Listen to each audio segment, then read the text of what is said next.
Pangulong Ferdinand R. Marcos Jr. galit sa mga nangyayaring online sexual abuse at exploitation ng mga bata.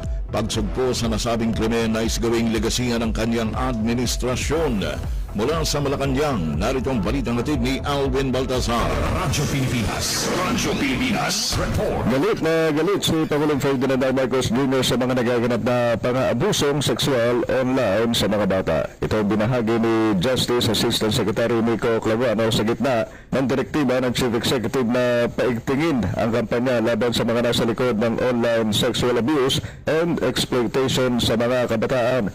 Nababahala ni Claviano ang Pangulo, lalo't ang nasabing klase ng krimen ay karaniwang ang nasa likod ay sariling pamilya pa.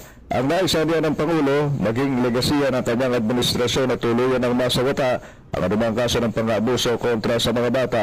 Wala ama sa kultura ng mga Pilipino ang ganitong uri ng mga gawain na binansagan ng Chief Executive na un-Filipino-like. Pakinggan natin si DOJ Assistant Secretary Nico Claviano. Pero pagdating dito sa crime na ganito, parang ginagamit mo pa yung anak mo para lang makapera ka ng konti. Napaka-disturbing. Galit na galit talaga siya. Mula sa Palasyo ng Malacanang, Alvin Baltazar, Radyo Pilipinas.